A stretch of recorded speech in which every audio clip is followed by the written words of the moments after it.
Welcome to Cosmic Comics, Games and Collectibles, your zen of geekism. We carry comics old and new, magazines, toys, games like Pokemon, Magic, D&D. Want Godzilla, Ultraman, Star Trek, Ninja Turtles, Funko Pops? You'll find it all here. Shop our Cosmic Sound Room and pick up a record or two. Enjoy our Comic Coffee Lounge with a cup of Sasquatch coffee or a delicious menu item while geeking out over a super cool movie on our big screen. Come by and say hello to Maui. Cosmic Comic, Games and Collectibles. Superman loves us, and so will you.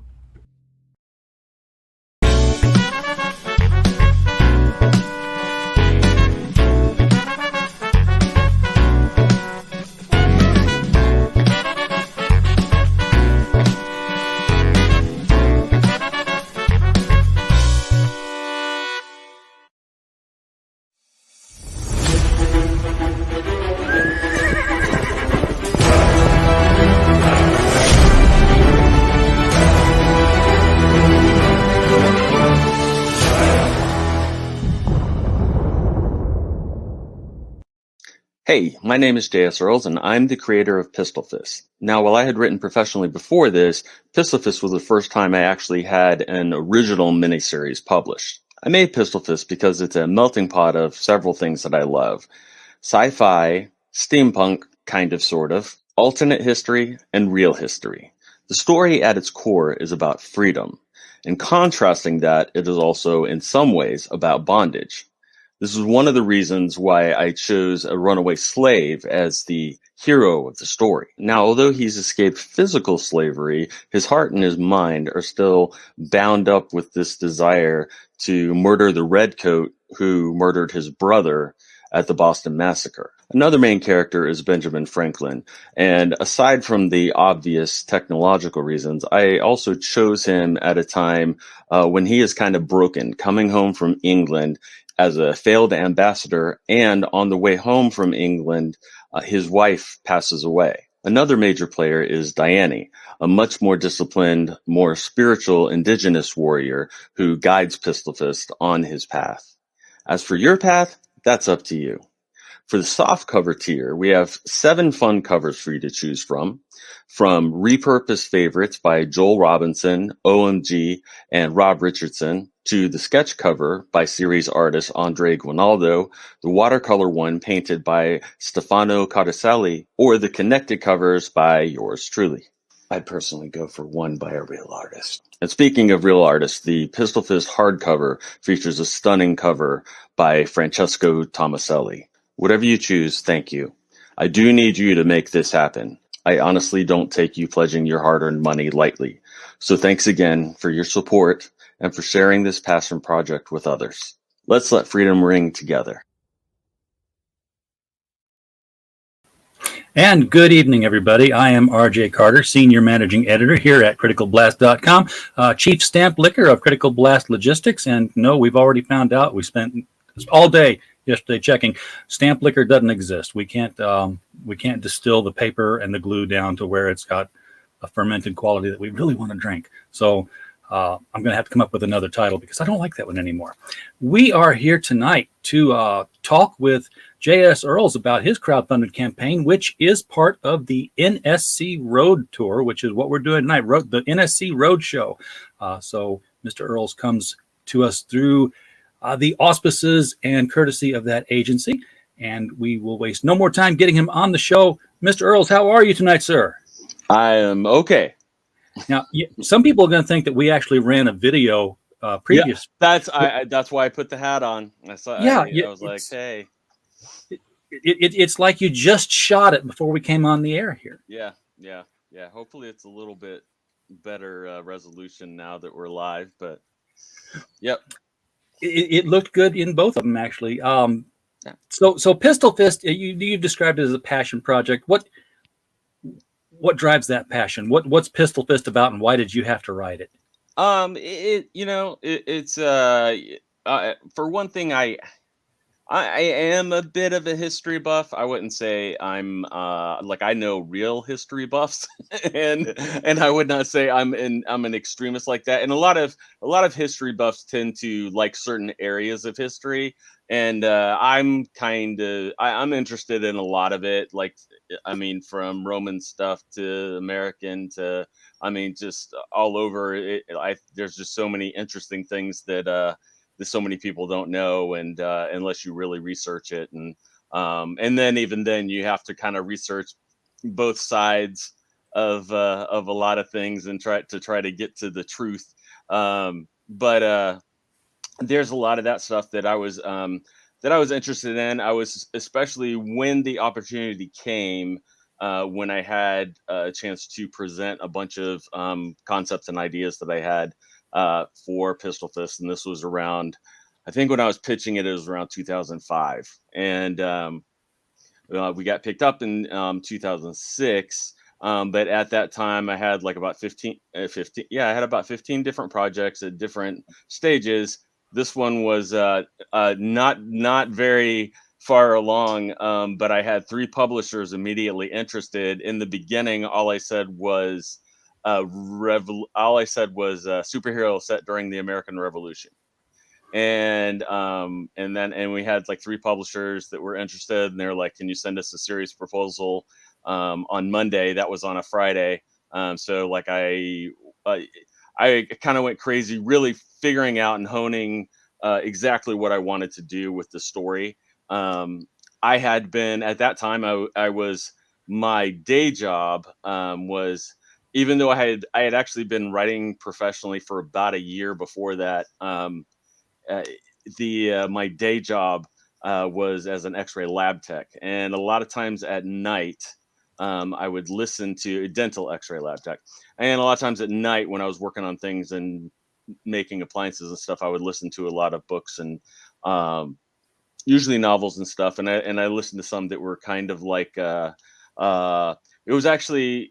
I listened to several on the American Revolution. They had all come out around the same time. They had the 1776, and then there was like a two-book series by the guy that did Gods and Generals, and there was some other stuff that I had listened to, so I was really familiar. I had a good overall view of the whole thing, but then I was really, trying to be like just really narrow it down and be a good writer with it, and really put to use for a regular comic, because I had been doing a lot of different things, and even had been helping to do a newspaper strip that was syndicated, and but this was my first chance to actually really do it in something that was going to be more than one episode, and so I more than one episode, more than one issue, and especially because they were all wanting like a 4-issue limited series. So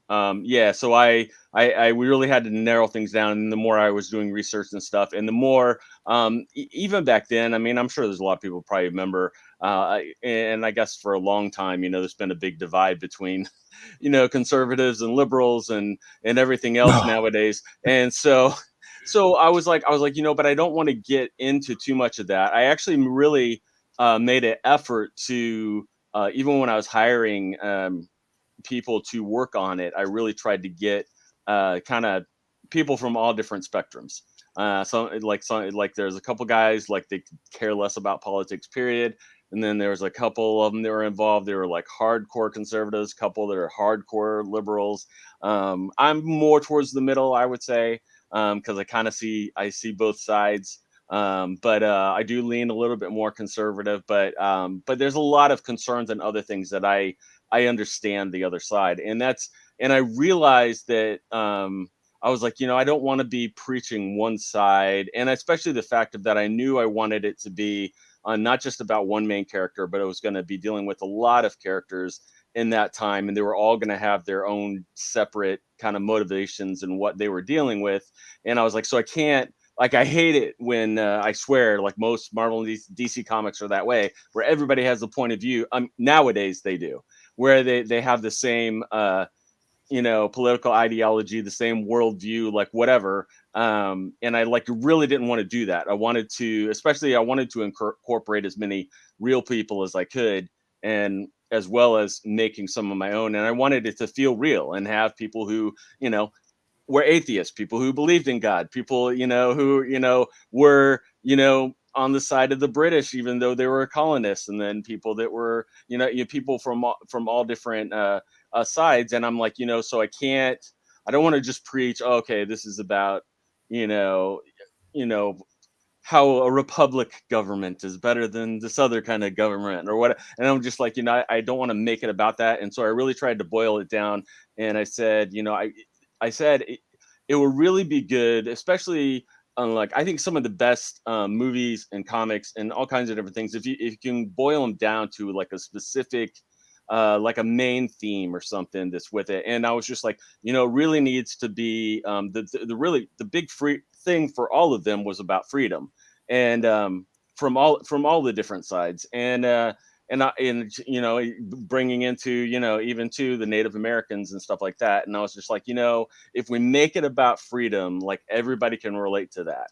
And yeah, so like that, I think, really helped, and a lot of other people got it. And I was really excited because we have a lot of uh, after it launched in 2006, and then that publisher changed it into a studio, so that it ended up being picked up by another publisher, and the full thing was released through them. And then a couple years later, it was released as a graphic novel, released by a different publisher, but they didn't print very many copies, and they didn't promote it very much because they were getting into animation, so they weren't really doing much with comics anymore. So it's like, it's been kind of like a rocky road, but a lot of people have seen stuff, and a lot of people were bugging me about things.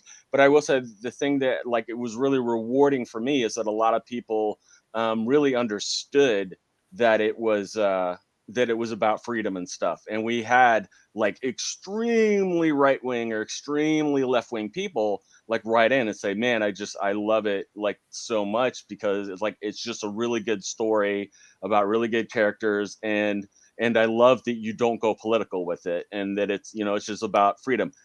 Granted, you can say that freedom is a political idea, because there are countries that do not believe in freedom. But uh, it's that's been one of the more rewarding things for me, is to have people say that. And then also to have, like, some of my like, it's really beloved by many of my African American friends, a lot of my black buddies and stuff. They really like the character a lot, which I was glad, because he's tied into the main the first person to stand up to the British in the Boston Massacre in real life was a runaway slave who had only been free for a couple of years before he kind of took the side of the colonists and went against the British. And he he was half black and half Natick Indian. And and so my story deals with his younger brother, who wants revenge for his brother being killed at the Boston Massacre. And that's why he really attacks the British, because he wants revenge, not because he wants to fight for the colonists. But then there's different things that happen, and then they do stuff to him, and it gets to be this whole thing. But a lot of people, I love the fact that a lot of people got that. I actually have a couple very serious fans of it that are Native Americans too. And one of the guys on our even on our thing, it's been a while, and he had sold some of his paintings, but he had painted like 5 different paintings of Pistolfist. I actually stumbled across him on DeviantArt when I was looking for a picture that someone had posted somewhere else.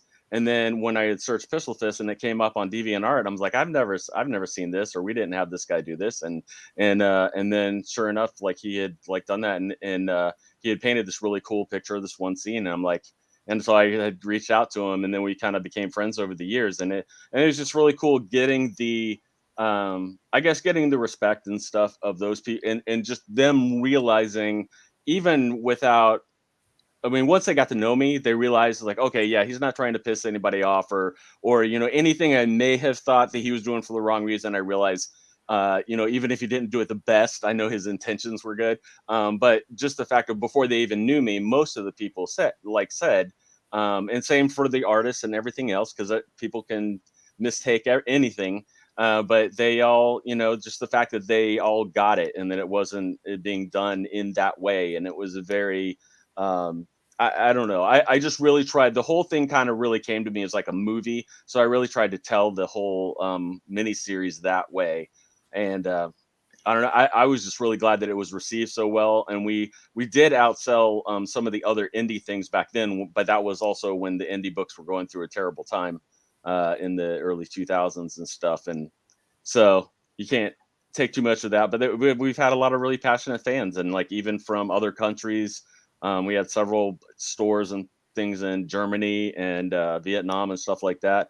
And I would encourage people. I know a lot of people are really big on the whole Indiegogo and Kickstarter and other kinds of things that are out there now for crowdfunding. But for people that want to get into like comic stores or bookstores, man, there are so many lists online that you can find. And one way that I got Pistolfist picked up in more places all over the world was I contacted every single bookstore or comic store that I could possibly contact. And I if I couldn't find a phone number, I emailed them, and I promised them a poster if they wanted to order some copy, or even if they just wanted it for their store, even if they weren't gonna per se order it. And I don't know, it's just that hard work kind of pays off. But yeah, You got to be your own marketer.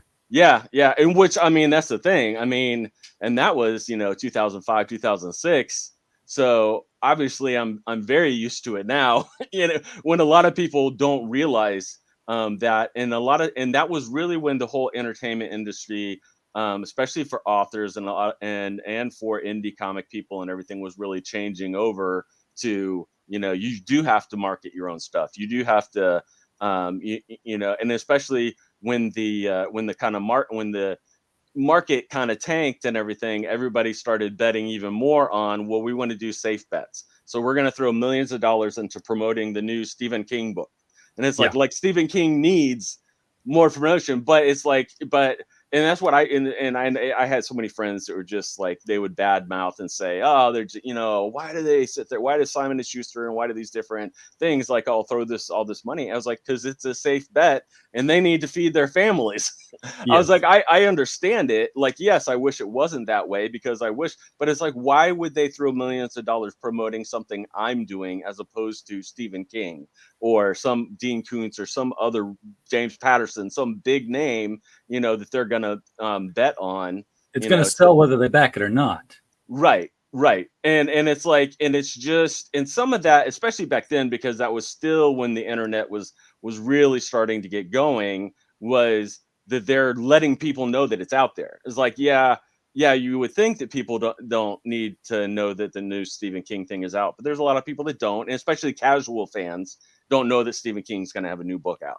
So, I mean, that's, I understand that because, and it's easy for us to, I don't know, it's easy for us to judge bigger companies or different things and stuff and say, well, why didn't they throw millions into this or do that or whatever? But it's like they all, the bigger you get, the more people you have to answer to, and they all have to answer to the the financial people at the company. I actually had right before the financial collapse, I actually had a 3-book deal with a major Christian publisher it was a fiction deal that I was supposed to write, and it was greenlit and everything with the with the head of fiction and different things there, but it didn't pass with the financial guys because that was when everything hit the fan, and they're just like, yeah, we're not taking on any new authors for at least a year.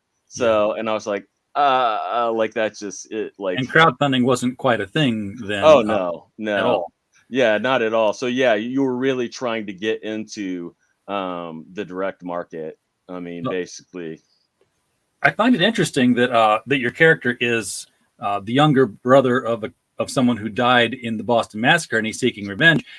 Because as I recall, the Boston Massacre was one of those rare one of those instances in the Revolutionary War era, pre-Revolutionary War, where the American fighters were in the wrong, and that Sam Adams took a lot of flack from the other founding fathers because he prosecuted the Americans on behalf of the British. John Adams, and actually, not the weird guy.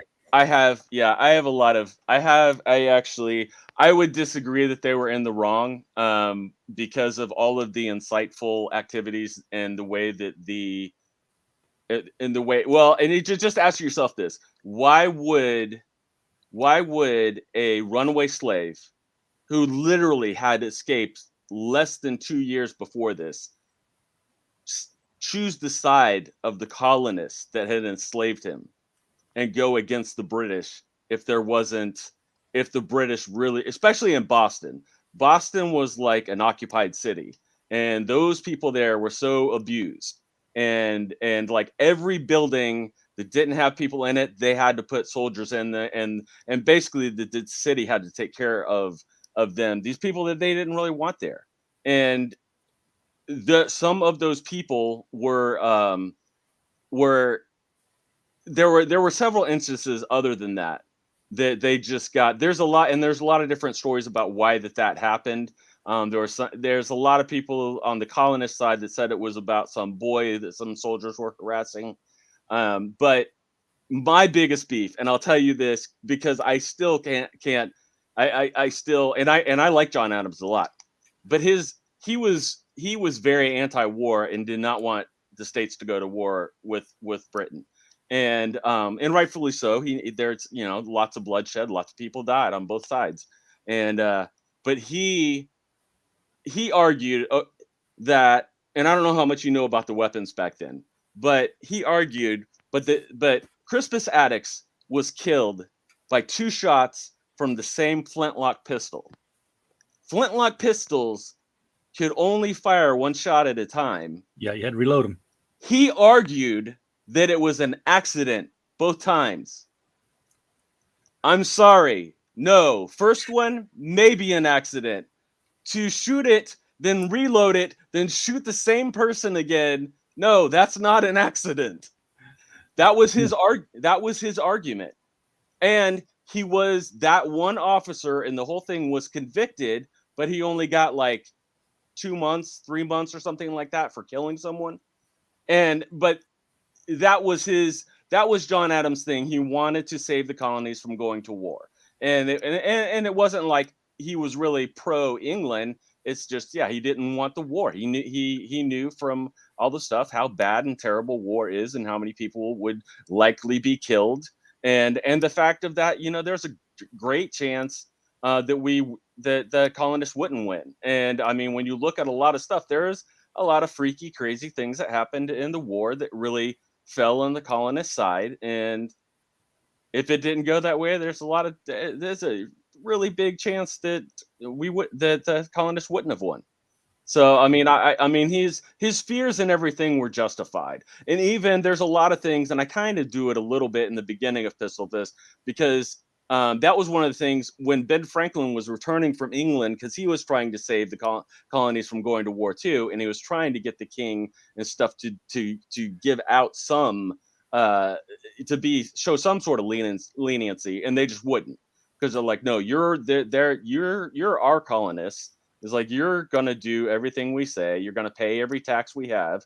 Yeah, he came up with a little ingenious defense to that too. He said, "I'm not a Briton. I'm not British. I'm an American." Yeah. And you're like, "What's an American?" Yeah. Yeah, and he's I mean, so he was really upset. And then his wife had also passed away, which, even though, yes, he did cheat on her, but she was still like his best friend from since they knew each other from childhood and stuff. So he was really devastated and stuff by that. And just for him to be returning as a failure and everything, not like, I mean, I would assume like any good inventor or anything, he was kind of used to failure before he had successes. I'm sure he went through a million, trials and different things, and a million ideas. Just like, I mean, any of us who are creators, I mean, you have a million ideas, and half the time you figure out that it's, maybe it wasn't the greatest idea, or the execution of it wasn't the best. And that's with a lot of things. I mean, TV shows, movies, whatever. I mean, it's like the idea and stuff can be good, but the actual execution can be another. He was one thing. of the one of history's first trolls too, because he had the newspaper, and then he would write letters into the newspaper under different names of people, just to tweak and incite and get people riled up. Oh, Silence Dogwood. He would write in as this little old lady. Yeah. Did you ever and I played off of I will say that it's not really canon. That's why I wasn't really including it in the Pistol Fist, even though I could probably have gotten the pages. I was asked to do a crossover when it was with Blue Water with one of their characters, and which I did Blackbeard's daughter, the Blackbeard Legacy comic that they have, because and I did it and I put a lot of this in there when because he really when he was young he really profited off Blackbeard's death. Like he wrote a poem or something about Blackbeard's death and he sold it like all over the place and made tons of money. And this is when he was like 14 or 15 or something. And so in my story, but the cool thing was that I did, and it's called Pistolfist versus the Blackbeard Legacy, or Blackbeard Legacy versus Pistolfist, or something like that. And it's but in my story, I have a lot of clips from the poem that he wrote about Blackbeard. And what I have is that Blackbeard basically comes looking for Ben Franklin because he didn't appreciate the things that because he's still, because according to her thing, like her comic, he was still alive. So I'm like, well, if he's still alive, he might have a little grudge against Ben Franklin and stuff too for profiting off of his supposed demise and want some revenge and stuff. And he wants his royalties. Exactly. And especially, I mean, and even that, to whatever extent, there's some kind of twisted sense of honor that they would have in the ways that they would go by. I'm like, he'd be probably pretty pissed if he found out. And then especially that this Benjamin Franklin becomes this really big guy,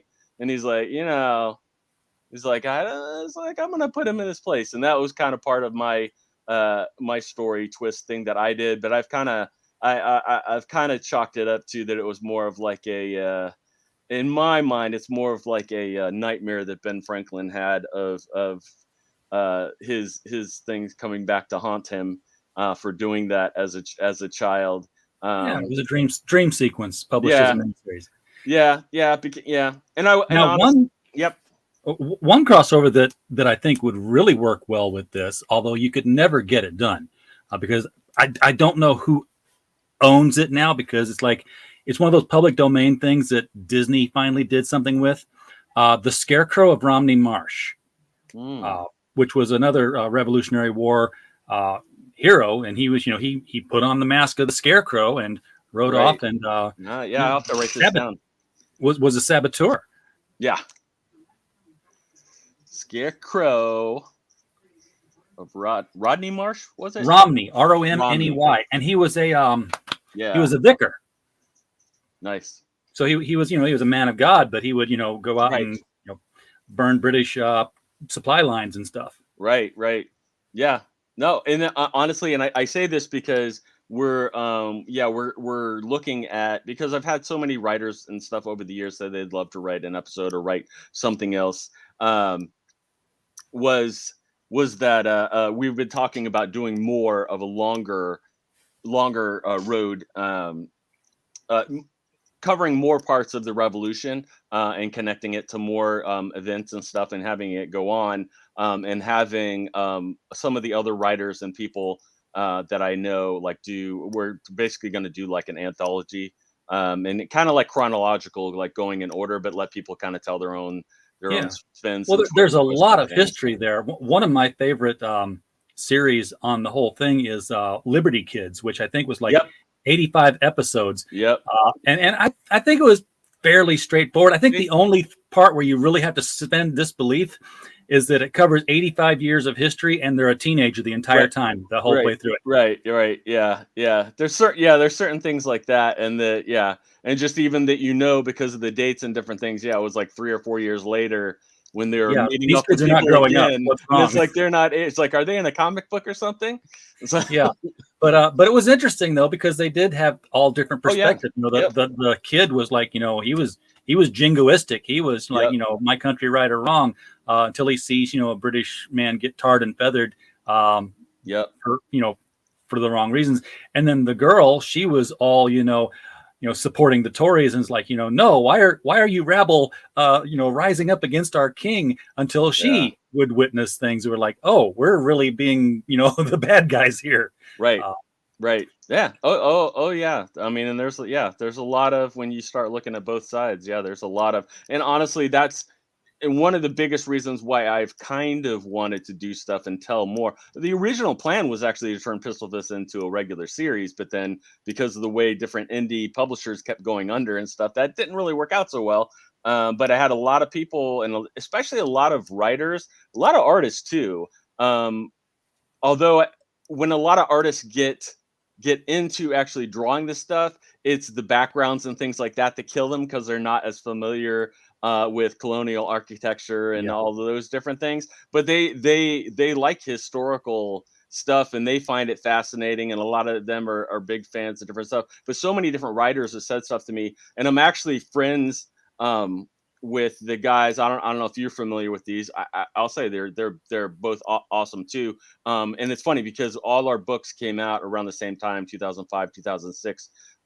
Was The Black Coat, which was done by I think it was done by like Ape, something like that at one point, and then it was done by some. But it was the only bad thing, in my opinion, about it was all black and white. But other than that, like, man, it was really good. Definitely, it was like a espionage. It was more espionage oriented, and more. But it was definitely. And it's hard to explain, but it's a little bit more like Zorro and Lone Ranger, which were some of my influences too. But I didn't really want to go that route exactly, and I was really excited when I was thinking about the runaway slave. I was like, man, nobody's going to relate to freedom like a runaway slave will. I was like, that's going to be a good way to hammer home that this is about freedom. It's not about other stuff. But the Black Coat is really, really cool American Revolution comic, and the comic Revere is really good. We actually, like, their number one came out, I think it was either the month before or after my number one came out, and we were with the same company, Alias, at that time.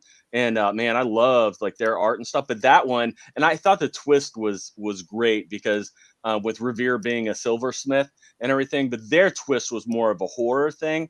And it was mainly him going against werewolves, which again is a great was a very big belief back then in the American colonial times, was dealing with werewolves and things, and the beliefs of that there were werewolves and stuff. And I mean, even so much so that the guy, which I still find humorous, and I'd love to figure out a way to combine them sometime.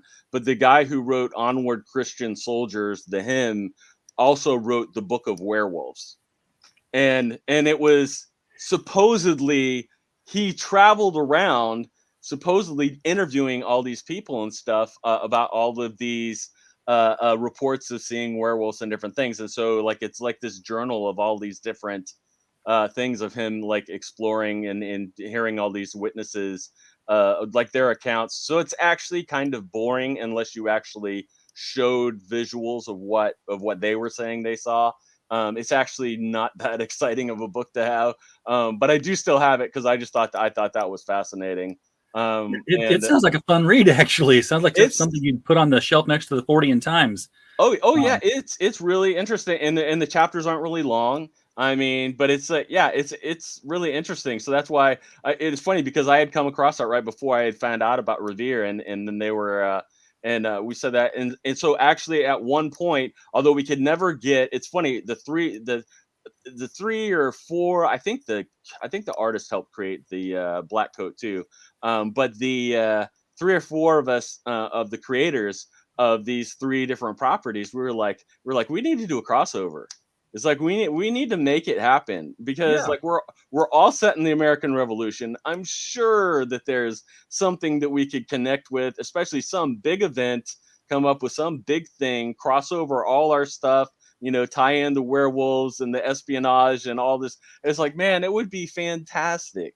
And I think we were even going to call it Revolution or something like that. Like there was some kind of name we were going to do, and we kept wanting to do it, and then we'd always get one publisher on board, or 2 publishers on board, but one not on board, and then we would all change. It's like and then herding cats. 2 more. It was like, it was like, man, this really sucks. At this point, though, we all own our characters again, and the only limitation is that Revere actually comes out through Archaea or Achaea, that fancier, nicer version. I think they're actually owned by Boom now, but they do nicer stuff. And they're getting ready to come out with a new Revere miniseries or graphic novel or something. But it's really, honestly, they're all. It's not like they're all like certain ones are better than the other. Like we're all such different flavors that it's like oh, this would be so good. It's like we're very our characters are very different.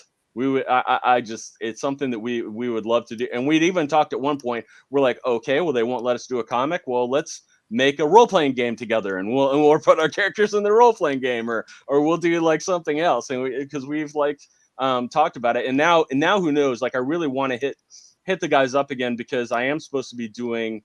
Which I don't know if you saw on the thing, but we are supposed to be doing I've done a lot of audio drama podcast stuff, and we're going to be doing a Pistolfist podcast, and it looks like it may go beyond just kind of retelling the miniseries, which it will be actually very different, because a lot of the narration or the person who kind of tells or is connected to some of the story in the comic version, it's Benjamin Franklin, but in the audio drama, it's going to be Pistolfist. Salem Addicts is his name, and I named him after two of the most famous African American colonial fighters were Peter Salem and Salem Poor, and so I was like, oh well, his name's Salem. I knew his last name had to be Addicts because he had to be related to Crispus Attucks. But I was like, oh, it's like that's awesome that Salem comes up in the two of the most historic, famous black soldiers that actually fought on the side of the colonists. I was like, I want to name him Salem in honor of that. And that's one of the cool things. I've had a lot of history professors and other people that, even though, because it does go a little steampunky, like whatever, but a lot of them, like they like the fact that it does play off of a lot of those things in there, and they notice all those little things. They're like, oh, he's named Salem. Oh, you did this or you did that, or you slipped this thing in here. And it's like, yeah, it just, for me, it makes it fun, because I like stuff like that where I can rewatch something or reread something, and I find, all of the other little things they threw in there that the people actually, cared and gave a crap. But Yeah, well, I like his mask. I particularly like that it's a full face mask, because he's he's a black man, right, and the last thing he wants, is, and he's wanted. He's wanted. He's wanted. He's a runaway slave. I find it artistically weird that he has blue eyes, but I will say it is, and I know this because I don't know if you know. I'm sure you probably know who he is. I don't know, but you dropped a letter there, Nefarious. I'm sorry, but no, I'm talking to the chat. Yeah. Piston Fist is what they used to call him at the S&M clubs. Yeah. Sorry, Nefarious. Wrong topic. That's okay. I actually have had a couple people that discovered and love Pistolfist, that discovered it when they were looking up pornographic and other materials. It's a beautiful thing when that happens. So it's I mean, some of them, I mean, they've literally been friends, and I literally heard from some of them again within that they've been following Pistolfist and kind of helping spread the word about it for almost as long as it's been around, for 15 years. So so does he literally have a pistol? Oh yeah, okay. And I will say this. So it's not a pistol. What it is it's an electrical device, like that some of the British generals feared that Ben Franklin had created some sort of electricity gun, and that there were even there's even in some of their journals or whatever, they say stuff about it. And so I'm like, well, I'm going to do that because I have Ben Franklin, and it has to be something like that. Basically, what happens is, and I tie this into one of the people that's under Ben Franklin. And this is also symbolic, but one of the people that's under Ben Franklin, and we kind of fudge on the time because it's actually about 2 years later than when we say it happens in this. But the one of the younger doctors that was under him, that he kind of helped train. I think he even helped pay for some of his education or something. But really good guy and everything. He is actually the one who discovered back then discovered where the heart produces electricity. And so, um, so so what I had is basically, because the British, just like the colonists, kind of did not view African Americans as, full people or whatever. They experiment on him. Their intentions are, especially once the war is starting to kick off, they kind of are viewing the colonists that way too, and they're kind of like, they're dispensable. If we want to experiment on them, we can too. I actually have a which I added. It was supposed to make it in the original thing, but it didn't. But now for this version, I did add it, that there is my version of this. It has like the group of redcoats that are in it are supposed to be kind of like, I don't want to say not like Nazi, but like that same kind of experimentation mentality of, we're going to experiment on people and we're going to do different things that can possibly, benefit us. And we're not, thinking of that they're animals or less than animals. So basically, and it's funny because there's a couple of reviewers, mainly just one, who really and it's like, "Man, were you not even paying attention?" Like, he obviously did not read the second issue. But he's like, because they cut his arm off, they cut his forearm off, and then that's when they put the device on, and then they run wires from the device to his heart. So when he fires it in issue 2, it gives him a heart attack, and he like falls to the ground. So it's Oh. not like, and like a couple of the reviewers are like, why would they give the bad guy, the other guy's a weapon or whatever? It's like, well, because he's gonna give himself a heart attack if he tries to every time he tries to use it. So there's some twists, there's some things with that, and it was more than that, and some of the symbolism of it's attached to his heart, and it's kind of dealing with, sort of the emotional and his passion side and different things like that. And but then I also, because Ben Franklin and other ones were had been experimenting with things, obviously they were not anywhere near like, but if you think in the realm of steampunk, okay, they came up with all kinds of crazy stuff back then. Yeah, And well, Franklin was the steampunk era's Tesla. Right, exactly. And so what I had and for anyone who's a history of science buff, I have him come up with batteries that he can connect it to instead of connecting it to his heart. And which also makes the weapon more powerful because it's not just getting juice from his heart.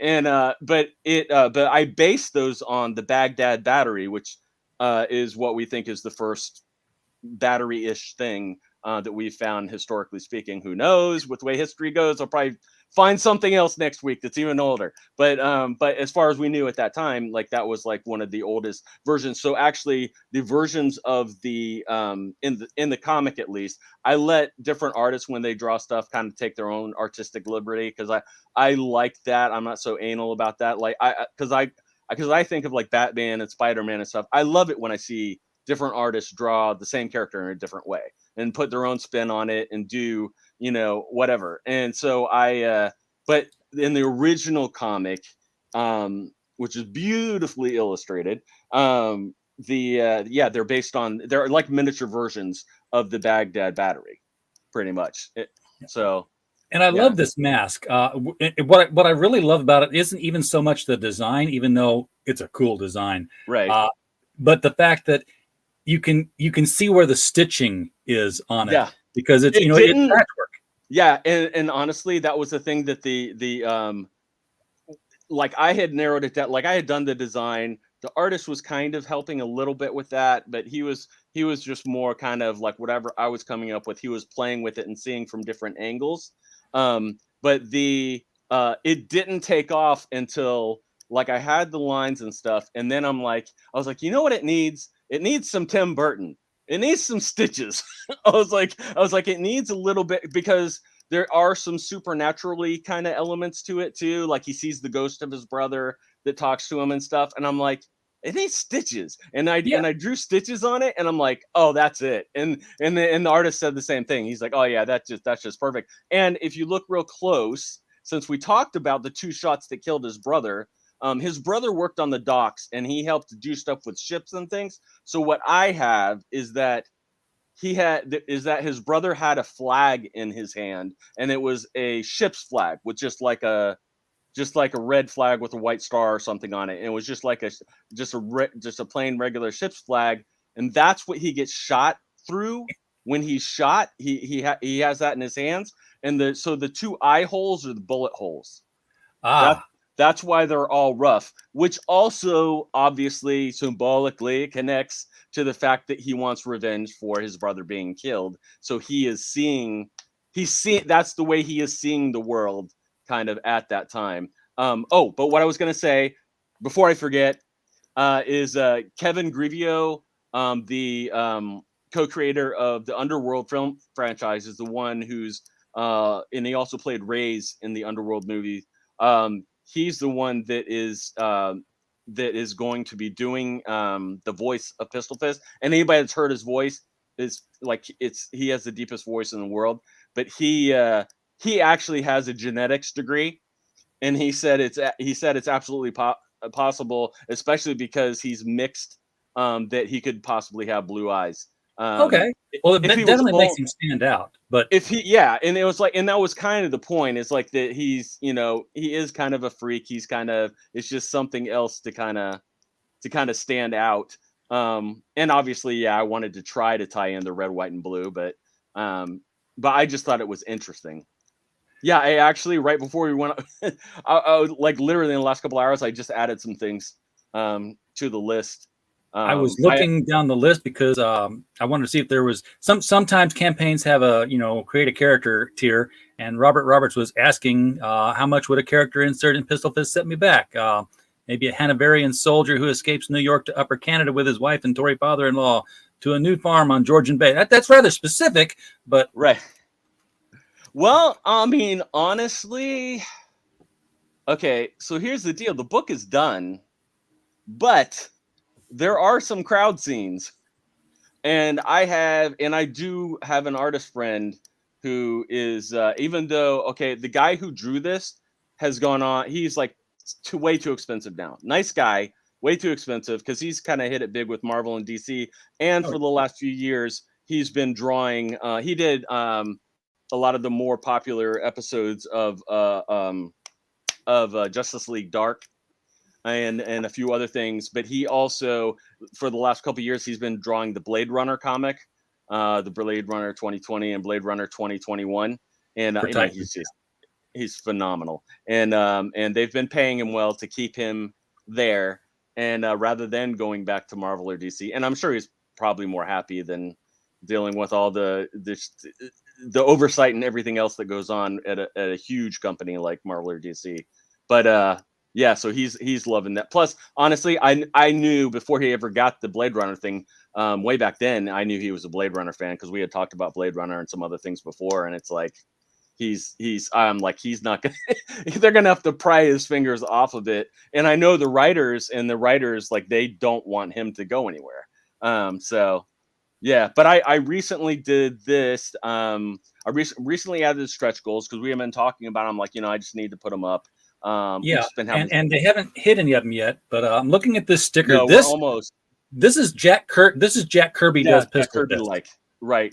That's yeah. And we actually have. I did 2 versions of that. That was actually me imitating Kirby. And I'm just like, oh, I just think it would be so cool. Like, it's kind of out of place, but it's like so far out of place, it's like in place.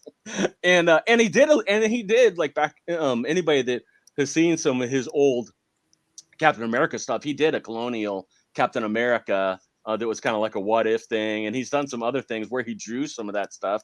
So it's like, I was like, it's kind of fun. And he did do a lot of patriotic and other characters and stuff too. So it's like, I was like, man, I just think it'd be so perfect. And then just having the technology and the way that Kirby did the technology too, I was like, oh, that would just be so fun to do. I honestly didn't think I was going to pull it off that well. But I really liked the way it came out, and so many people have liked it. And even though they want the other covers, they have said it's like, oh, I'd love that as a pin. I'd love that as a sticker. I'd love it as like, so I'm like, okay. I was like, well, we'll do that then. Let them stick to their other stuff then, and get these as like stickers and stuff. So I'm curious how he maintains any kind of a secret identity, because yeah, he's masked, but Right. he's also got this thing on his Right. arm. Well, and that's yeah, that was kind of the thing, because to Fort Ticonderoga, which they escape from and take over in the beginning, was uh, uh, the first thing taken over by the colonists that the British had. It actually was extremely easy for the colonists to do that. There was only a small handful of troops that were actually like, I mean, I think it was less than 10, because they did not think that the colonists would have the guts to attack a fort. So there was like basically one general and like 4 or 5 soldiers, and that's when Ethan Allen and the Green Mountain Men or something like that. The something Green else. Mountain Boys. Yeah, Green Mountain Boys. When they went, and they basically just walked in and took it over. So I kind of had to amp it up a bit. But yeah, but the whole point was that this experience and all that stuff was that, okay, this is going to make him kind of a legend in a way, almost like his brother is. And then like, how's he going to deal with that? And will he even want to be that and to kind of carry that mantle or whatever? And especially everybody else putting their beliefs on him and saying, you have to, be on this side, or you have to do this. And just him having to deal with that was going to be a going forward thing. Because definitely after this part, like, yeah, he's gonna be recognized. He's gonna be known. Yeah. And in a lot of ways, he was gonna kind of basically get a target on his back, especially for the British. Well, I just didn't know if he had like a wooden dummy arm that A he way would. to, yeah, I had talked about some things like that, because obviously it's not as big as, obviously I was exaggerating stuff the way that Kirby did with my with my version of the thing. It's not quite as big as what I did there, but he yeah, I have kind of talked about doing some things like that, but in a lot of ways, my feeling is he would still, especially because he's wanted, he would still stick to the wilderness as much as he can. He's not going to go into town unless he really has to. And there's going to be some different things that are happening. But yeah, I wanted to deal with a lot of those issues and stuff too, and say, okay, well, what is this going to be like for him to be going around with this? But like I said, it is good. Like and that's it. Like, I was feeling like this is kind of a steampunky thing. And I don't know if I don't think you saw, you've seen the scene, but there's a scene in it too at the fort, because Fort Ticonderoga is really known for its cannons. So the cannon, I have a giant version of a cannon that's on the top of Ticonderoga. That's the same thing as his, except it's like powered by like 4 different colonists that are held prisoner inside. So this is just to look at the physicality of the book now, getting away from the story of it. This is a 96-page book. This is a big boy. Yep. Yeah, it's 4. It was 4 issues, and then we also have, as it says later, and I kind of have a little bit of a sample. They're going to be redoing them a little bit. Is we also have a fact and fiction page that was in the back of every issue, kind of telling like what's real and what's not, and what's is even stranger than what we put in there. But yeah, just to kind of get, especially because we had so many different characters that we touch on and different things, that it's like, man, that like they need to understand like the significance of this, or why that was important, or how crazy it is. Because I still think it was crazy. And a lot of times, I don't know if you saw, there's also on the one page that's on here, it also says, no, it's in the next one, because it was in the second issue. I have him wearing, because Ben Franklin loved wearing a fur marten cap, and he's hardly ever shown wearing it in most paintings, because most people think it looks really silly. And I'm like, oh, he is so wearing that. I was like, he is definitely wearing that. And I have him like wearing it and kind of feeling full of himself, and his daughter's like shaking her head and kind of bad mouthing bad Doing the mouthing eye how roll at silly Dad's he fashion looks with sense. yeah, because I mean, honestly, like if you read this stuff, like he wore it all the time, everywhere, and we hardly ever see pictures of it. And it's like I think because people thought it looked silly, so they didn't want to think of him that way. But I thought it was hilarious. I don't know. It almost looks like a giant medicine bottle on his head. It's Check it it's out. yeah, it's almost like it's like one of those kind of like the big Scottish hats, except it was like almost like Oh, like the yeah, beef eaters? yeah, but they're like but it's like fur, but his version is like fur and like leather and like it was like yeah, it's obnoxious. It is obnoxious. He probably sewed it himself, and it just Oh, didn't look right. it's just it's hilarious. That's why we were just like, oh, it's we're definitely putting that in there. Well, folks in the chat who are our digital only folks, Yeah, and you know who you are because you're always yeah, asking, "Where's the digital?" George, I know you're lurking out there. yeah. Um, the digital of the 96-page graphic novel, $10. There's the PDF right there. Yeah, Uh, and I will say too, we can also do the other ebook formats if they want, like it in a different file. oh, like Moby or I something. Moby or something. Yeah, because I can do that. So yeah, so I'm willing to do that for people if somebody wanted in a different thing. All right, but you can get the soft cover for $20. Now that's for 96 pages, $20. You're used to paying $25 for 40 pages. So Right. this Yeah. is you got your choice of covers.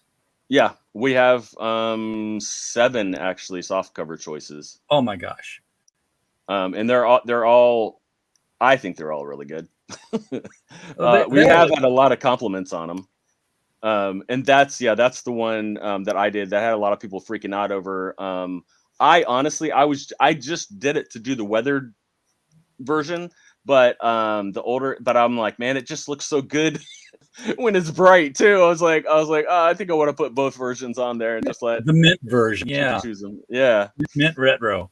And this is actually that is one of the very first pictures of Pistolfist when we were designing him. So you got A, B, C, D, E, F. That's 7 different copies to choose Yep. from for $20. Yeah. And if somebody wanted to get, not like they'll make it there for Christmas with the way shipping is, but if somebody wanted to gift somebody else or like for somebody's birthday or something, yeah, I am thinking about doing like some kind of a deal for like, if you get 2 or 3, where people could do that. Yeah, and you want to also keep in mind, and I didn't see a tier here for it, but the retailer tier, so that you can Yeah. Yep. Now this is I'm looking at this painting that you're selling the paintings. We not that one, but the one above it, the next one, right, the one right there down, the one that looks crazy on the right. That's actually he's actually a really popular Italian comic guy, and that's a watercolor painting, and it's actually a pretty big painting. It's like twice the size of the book, and he actually tends to get his is the one that's down there, the $200. He typically gets like $500 for his paintings. So, and he said, I'll do it because he loved the character, loved the design. He's like, I'll do it for I'll let you post it for like 200. And he didn't charge him either. And it's it was taken. The other one went first. I wish he had more. That was one of the ones when I hooked up and became friends with the guy, Yosh Reyes, and he has a lot of stuff on Instagram. People can find his thing, and it is down a little bit further. You'll be able to see it, but this would make a great print, by the way. Oh yeah. We're and we're gonna. There is a level where we have for people that want the hardcover, a soft cover and a hardcover. We have a level where you can get a soft cover, hardcover, and 2 prints that we'll be doing too, and that's like I think it's like $50, and those are like 11 by 17 prints. I did put a list in there. Yeah, I was showing how good the guy's pencils were. Actually, his pencils were so good, and I really wanted this phenomenal colorist that we decided because he was so tight that we went straight from pencils to colors. And we wanted it to look older. So like when you see the pages and stuff too, you'll see, it has a little bit of a different look to it. But a lot of people liked it. I actually, the crazy thing was, and this is another reason why we kind of got some favor and had good things.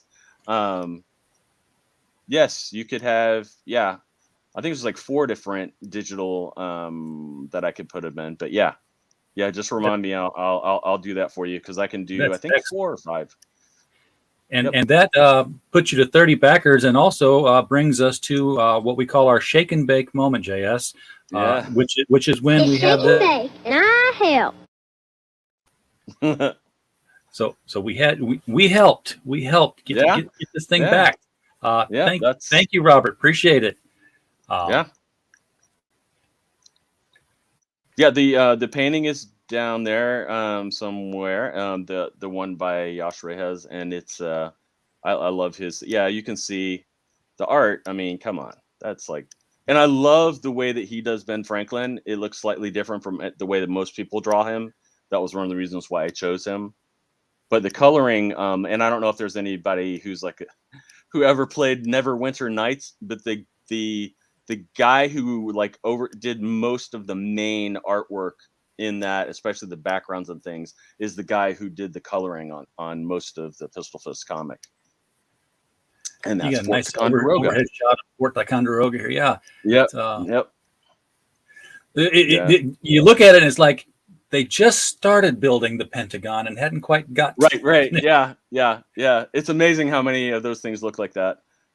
Yep. And then this is kind of a sample. That was the old sample. But yeah, we did those, and there's a lot of history teachers and history professors that really appreciated that. And that's what I was gonna say. A lot of the reviewers and different people at Diamond that did Previews magazine were like big time history buffs. And most of them really liked the American Revolution. So they gave me a spotlight in every issue of Previews that it was in. I was like, I'm sure that helped. I'm sure that helped with some sales too. But that was just because they were interested, Now, so this is coming in 2021 here, and this is something we haven't talked about. This is Pistolfist, the audio series. Yep. Yeah, and this is, I will say this for anybody that wants to kind of get a sample. I do it's an original shared universe, kind of sci-fi superheroes, called Supersonic Pod Comics. It's done like a Marvel or just DC universe, although ours is actually even more connected than theirs are, because there's a lot of repercussions that happens in one series and connects to another. And most of the scripts are roughly the length of a comic book. But my buddy, I wrote I've done a lot of different comic book writing over the years, mostly graphic novels. That my buddy did a lot of the adaptations, who helped create this with me, did a lot of the adaptations of the Game of Thrones graphic novels, and he's done some other like really cool stuff like that. And the thing was, like, he and I get asked to do a lot of fantasy comics and graphic novels, but we equally, if not more so, love superheroes and sci-fi. So so we wanted to create our own universe. And I bring this up because, so if you go and check out Supersonic Pod Comics, free to listen to. It's on Spotify. It's on every podcast thing. It's also on the website, but we've been hacked twice for God knows why, because we don't make any money on there. I don't know why they even bother. But the better places to listen is on Spotify or an app, or a podcast app, and you'll be able to hear. We have like 40 to 50 actors that we work with now, and we have like tons of sound effects, lots of music. We have a couple like different like indie artists and stuff that we work with, but we also recently brought on, we actually have a composer now for a lot of our stuff, and he's going to be helping with this. Anybody who is familiar, I will say this, I know I should be just promoting my own stuff, but and he is the guy, that is Kevin Grivio. He is the guy that created that. He also did the Underworld series. He actually has a really cool comic out right now called the Rise of the Jinn. It's one of the only non-TNA books out by Zenescope. Oh wow. It's really good though. It is really good. He also did I, Frankenstein, which the graphic novel is a lot better than the movie was. I still enjoyed the movie, but yeah, that is the painting. That's a mix of acrylic and watercolor. He's done all kinds of different, like his painting is like his big thing. So he's painted a lot of stuff. That's not the one that I found him on. And there's another actually on the cover of the book thing that's in there here. He painted that picture too, and like that's actually probably one of my favorite pictures or paintings of Pistolfist. I just love the way that he did it. We also are offering this because we have because we are a member that if somebody wants that we can if there is a collector that just cares about collecting and doesn't really want to they really want to read it too much, and you don't and you just want to have it because you think it might be worth money or something, because who knows. We can get it slabbed and graded for you for and sent to you. Like that 75 covers everything. That's a good deal because it's like 65, I think, to get something graded. Just to get it done. Yeah. Well, I have my son and I have a thing with them, so we're like at a higher level, so we can get it at a lower rate. So that's why we're like, we can do it.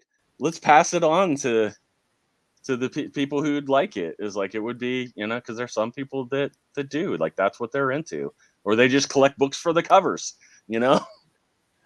Well, you've been at it 8 days. You're well funded here, but you're about almost 300% funded.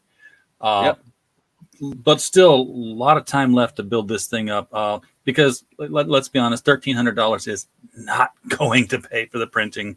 And it's just and obviously, like if we need the more that we make, the easier it can go with other stuff. And we've found some good connections and stuff. But yeah, like it's the deal is like that's about what we need to do just to do it. It's not to make much profit. So, and that's what we did. And I mean, like I said, I mean it's more for the love of it, just to get it out there for people and stuff. Because we may do some other stuff. There's a lot of people talking about stuff now and doing more. Kind of an ongoing series or something, and so I mean it's just but this is just the hopefully the starting point. Because you're going to go on with new stories from here now. That's the plan, right? We will if nothing else, we will at least do it in the anthology, because we have that on there, especially for people that want to do the I think it's like, I don't know, $10 or $20 to kind of reserve their copy of like the anthology. And our idea is to do, because it was like basically to have each anthology set in like a different year of the revolution. So we'll hit like different things, because actually this miniseries takes place in 1775 and it ends in the beginning of like 1776. And so it's there's a lot of, like you said, and actually his suggestion is great. If you want to see a really great list of all the different events and like really significant stuff, look up the Liberty Kids episode list and the kind of the summaries and everything. It's it really is. It's one of the best things that I've found online to do that. And that was one of the things that we've kind of been basing some of our ideas and stuff we want on. And that was one of the things I was going to say too, was with the prose anthology, or with the since I am friends with the other guys who do the other things, there's a chance that some of those characters may end up in our anthology, or show up, have a guest spot on like one of the episodes of the audio drama series and everything. And so yeah. But by the time you're done with it, everyone's going to think that Pistolfist was just written out from history because, superhero, secret identity stuff. Yeah. And it's, I mean, that's one reason why I am glad that we did connect it to a lot of real people. But I did want to clarify and have the fact and fiction page, and say, okay, well, these are real people, but these people are not, and they did not have these giant things. I mean, most people, I mean, they've seen steampunk stuff, they've seen all the different stuff now, so they get it. And that's why, like, even when we do it, we tend to kind of go exaggerate even more, because it's like, we want it to be pretty clear, like, this is fantasy and this is, reality. But yep. All right. Well, definitely looking forward to seeing this one published. I'm going to add that one to my bookshelf, which is when I, basically do my thing with Kickstarters. With Indiegogo, I like, if I want it, I buy it, because Indiegogo takes my money. Right. Kickstarter says we'll take your money later, and since I use PayPal, it's like when I'm out, I just oh, I want that. Do I have money in PayPal? Yeah, I have money in PayPal. Right. Not reminding myself that. Right. That's inside. It's So going to come later. Exactly. So, hey, Siri, remind me in 21 days to back Pistolfist on Kickstarter. Okay. Your reminder is set for the 17th of December, 2021. Hey. And there we go. That's Awesome. how I do it. All right. So people can also, by the way, catch you as the half of the podcast of the Baron Earls show, where you talk with Mike Baron. I'm sitting here thinking, I hope I have the right J.S. Earls when I say this. Yeah. It's coming out of my mouth. Yep. No, yep. Yeah, I do that. Yep, I do that. And we have some really good people coming. Well, I mean, we've already had huge people. We've had Bill Willingham and Steve Rude and a bunch of other, and we have other people that are coming up, that just because Mike's friends with them all, so he'll be like, hey, you wanna be on our show? And we're actually getting ready. Next week we're going to be talking to Chris Rile, the guy who was the head of IDW, and then he also went for Skybound. Now he's actually starting to do his own thing again. He left IDW, but he took like 30 or 40 properties with him when he left, and he's going to be doing some stuff. But he's been a nice guy, and he's been a big supporter. I got a message from him out of the blue when Pistolfist was out, that he loved Pistolfist when it was originally out, like back in 2006. So, and that was one of the ways that we became friends and stuff, and not super close, but we've always stayed in touch. And I've gotten a lot of artists and colorists and letterers a lot of jobs at IDW through knowing him, but I never got hired to do it. So they were respecting me at least enough to hire other people that I recommended.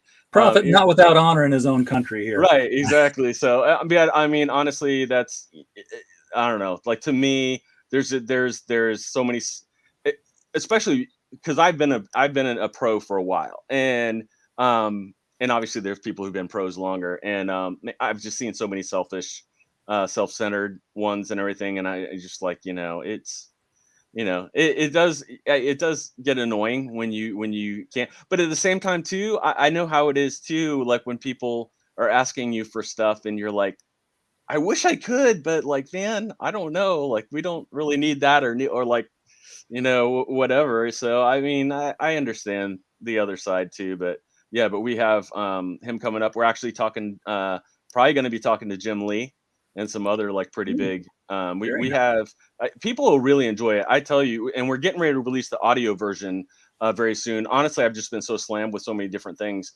I haven't had time to finish putting all that together. But that'll be sometime in December. Those will be out. I'm splitting, because they tend to be a little bit long. We're splitting them for an audio thing, and a lot of times people like them around 30 minutes or less. We're splitting a lot of the interviews in half, but we had a great one with Kelly Jones and a few other people that are that have been, I mean, it's just been great. It's been fun talking to Mike, but we're also doing the other stuff too, of like talking. We just talked to the guy, a big comic store retailer guy, finding out the comic store, from their opinion. I'm probably going to I have a buddy who's done like phenomenal stuff as a comic retailer, like, for many years.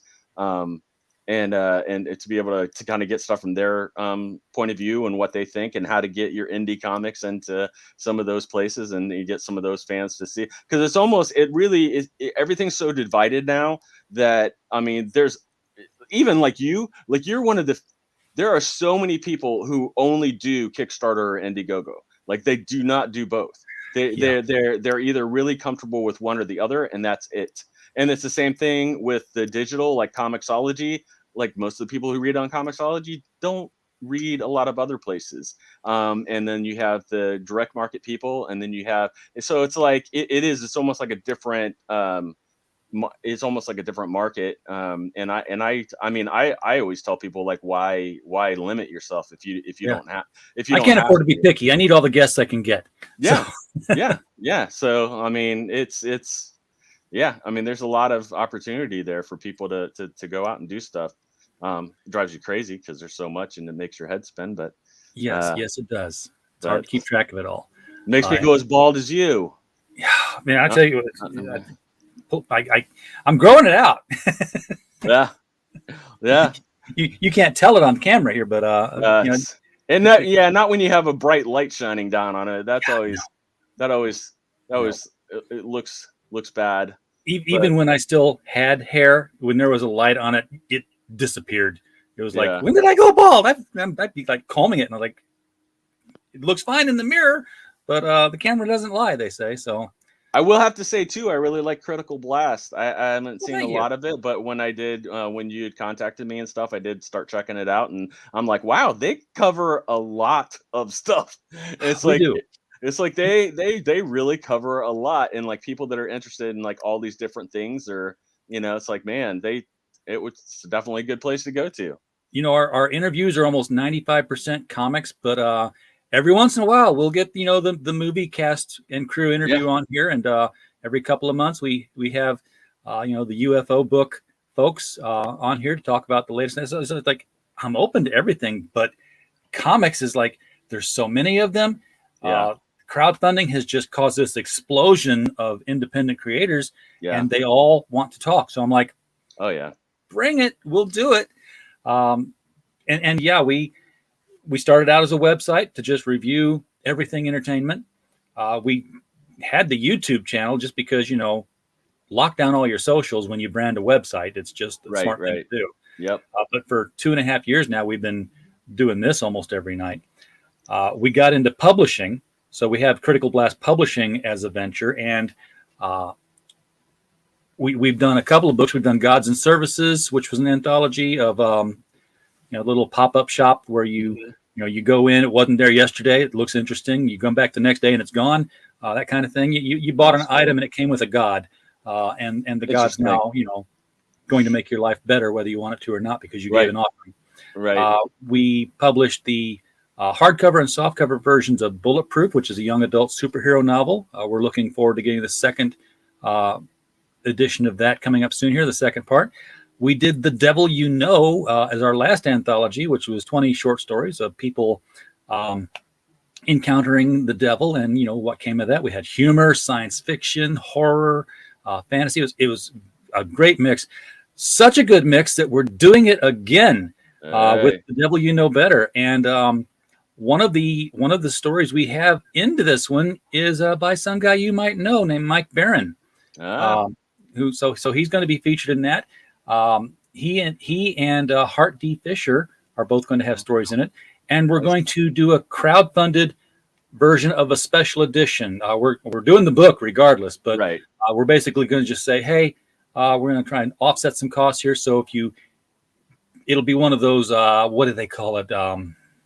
Not a fixed goal, but a very whatever the non-fixed goal is. Yeah. If you back it, you're going to get it.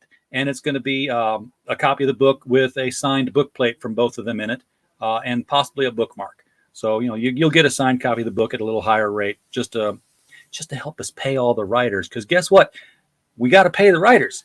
Yeah, that's how we get good stuff. Yeah, yep. If you want to get better stuff, pay people. Yes. So we're reading through the end of March still, hoping to have a product out by July, I would say. Once we get deep into the editing and the kerning, if you ever edited anything and you know what the word kerning is, go with God. You have my sympathy. I know exactly what you're doing.